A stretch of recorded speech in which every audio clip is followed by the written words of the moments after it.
सामने उनको कहा कि आपकी और मेरे दोनों की इज्जत का सवाल है।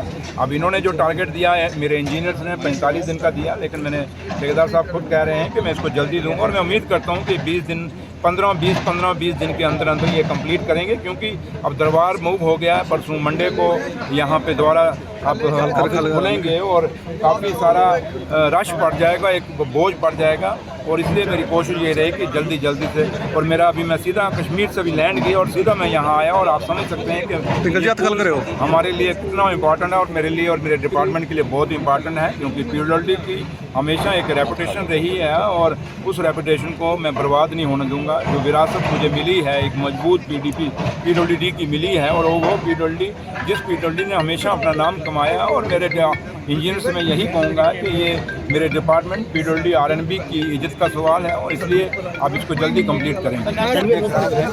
एक स्टेट नहीं, एक यूटी है, और यूटी के आप लोग पढ़े लिखे लोग हैं, आप पढ़े लिखे जर्नलिस्ट हैं, और आपको पता है कि जब पहले हमें फंडिंग आती थी वो एक स्टेट के नाते आती थी, अब यूटी में आती है। और जैसे अब नबार्ड का मैंने 1000 करोड़ का यहाँ से भेजा था, हमें प्रोजेक्ट भेजे थे, और वहाँ से हमें सिर्फ 450 करोड़ का ही आया है। इतना बड़ा कट, आप 625 करोड़ का कट लगना ये कोई छोटी बात नहीं है। ठीक है, कोई लोग अब यहाँ पे बयानबाजी करते हैं कि ये नहीं हुआ, वो नहीं हुआ, बीजेपी के लोग करते हैं, लेकिन उनको पूछिए कि भैया अगर 1000 करोड़ का अपने प्रोजेक्ट यहाँ से भेजे नबार्ड में, तो वो 450 करोड़ कैसे हो गए? इसलिए हमें पैसे की ज़रूरत है, और उम्मीद करेंगे। और मैं दिल्ली में भी खुद भी जाऊँगा, क्योंकि दरबार जम्मू में आ गया, मैं दिल्ली में खुद भी जाऊँगा, वहाँ के ऑनरेबल मिनिस्टर गडकरी साहब, उनसे भी हम करेंगे।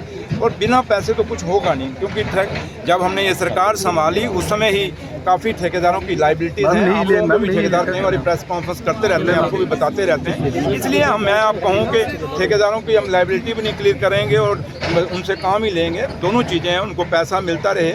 हम नहीं कहते 100% मिले, लेकिन कम से कम उनको 60-70% मिलता रहे, 30% वो उधार करेंगे। तो इसलिए मैं ये भी नहीं, क्योंकि हम लोगों के चुने हुए नुमाइंदे हैं, हम डंडा लेके तो चल नहीं सकते, हम आप लोगों के नुमाइंदे, आप लोगों ने वोट डाल के हमें भेजा हुआ है। तो इसलिए आपकी आवाज़ भी रखनी, ठेकेदारों की आवाज़ भी रखनी, और अपने डिपार्टमेंट की आवाज़ रखनी, और लोगों की भी रखनी। चौधरी साहब, एलजी मनोज